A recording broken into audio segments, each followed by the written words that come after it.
अस्सलाम वालेकुम दोस्तों।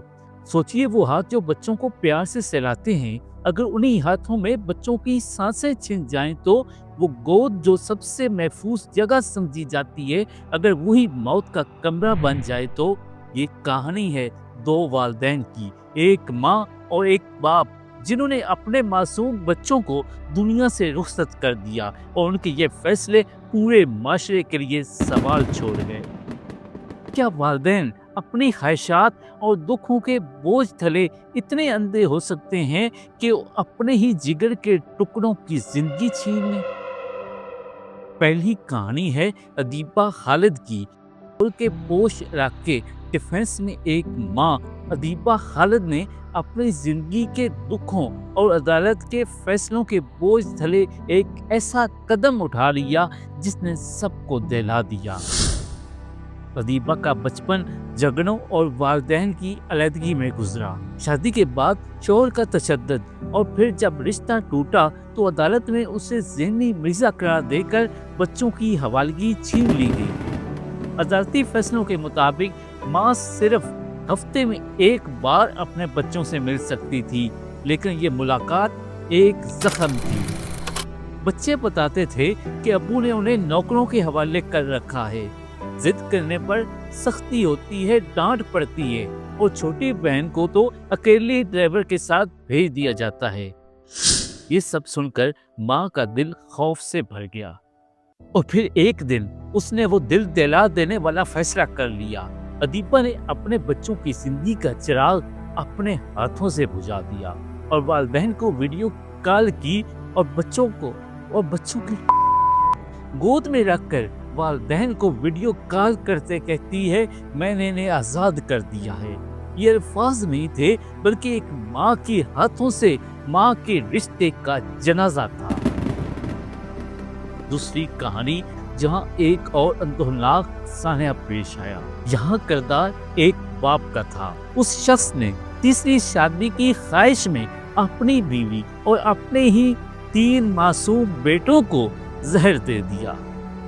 एक तरफ वो दुनिया जहाँ बे औलाद लोग अल्लाह से दुआ करते हैं कि या अल्लाह हमें औलाद नरीना अता फरमा, या अल्लाह हमें साहिब औलाद कर, और एक तरफ वो लोग जिनको अल्लाह ताला ने 3 बेटे दे रखे हैं, उन्होंने इस कदर घटिया कदम उठाया, अपनी बीवी और अपने ही 3 मासूम बेटों को जहर दे दिया।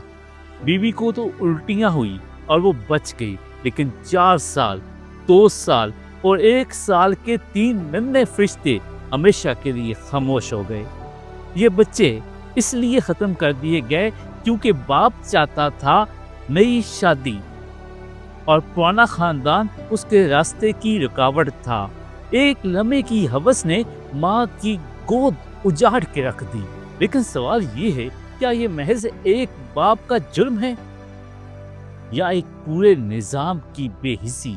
एक माँ, एक बाप, दोनों ने मुख्तलिफ वजूहात की बुनियाद पर अपने बच्चों की जिंदगियां खत्म कर दी। अदीबा ने कहा, अपने बच्चों को तकलीफ के मुस्तकबिल से बचा रही हूँ, और दूसरी तरफ अपने बच्चों को अपनी ख्वाहिशात की भीड़ चढ़ा दिया। एक ने डिप्रेशन और तलखी में कदम उठाया, दूसरे ने हवस और खुदगर्जी में, लेकिन अंजाम दोनों का एक ही था। नन्ही जाने मासूम फूल जिन्हें दुनिया में मुस्कुराना था, खेलना था, आगे बढ़ना था, आज मिट्टी के नीचे सो चुके हैं। ये वाकयात चीख चीख कर हमें एक ही बात बताते हैं, जब वालिदैन अपनी जिम्मेदारियां भूल जाते हैं, जब गुस्सा, नफरत या ख्वाहिश अकल पर गालिब आ जाती है, तो सबसे ज्यादा नुकसान इन्हीं मासूम बच्चों को होता है, जिन्हें खुद अपना बचाव करने का भी हक हासिल नहीं होता। ये सिर्फ 2 कहानियां नहीं, बल्कि एक अलमिया है जो हमें ये याद दिलाता है कि डिप्रेशन, लालच या गुस्सा अगर काबू में न रखा जाए तो वो सिर्फ इंसान को नहीं, पूरे खानदान को बर्बाद कर देता है। याद रखिए, वालिदैन के फैसले सिर्फ उनकी अपनी जिंदगी नहीं बदलते, बल्कि बच्चों की दुनिया भी बना सकते हैं या उजाड़ सकते हैं। वो बच्चे जो अपने वालिदैन की गोद को अपना सबसे बड़ा तहफ़्फ़ुज़ समझते हैं, अगर वही गोद ان کی موت بن جائے تو ہماری اولادیں اپنے والدین پر کیسا اعتماد کریں گی؟ اس زندگی میں، اس ظالم دنیا میں صرف والدین ہی تو ہیں جو بچوں کو تحفظ دینے کے لیے بے لوث ہوتے ہیں، بے غرض ہوتے ہیں۔ اگر وہی والدین بچوں کے سب سے بڑے دشمن بن کے سامنے آ جائیں تو ان بچوں پہ کیا گزرے گی؟ چینل کو سبسکرائب ضرور کیجیے گا، ویڈیو کو لائک اور شیئر کیجیے گا، اپنی رائے ضرور کمنٹ کیجیے گا۔ اللہ حافظ۔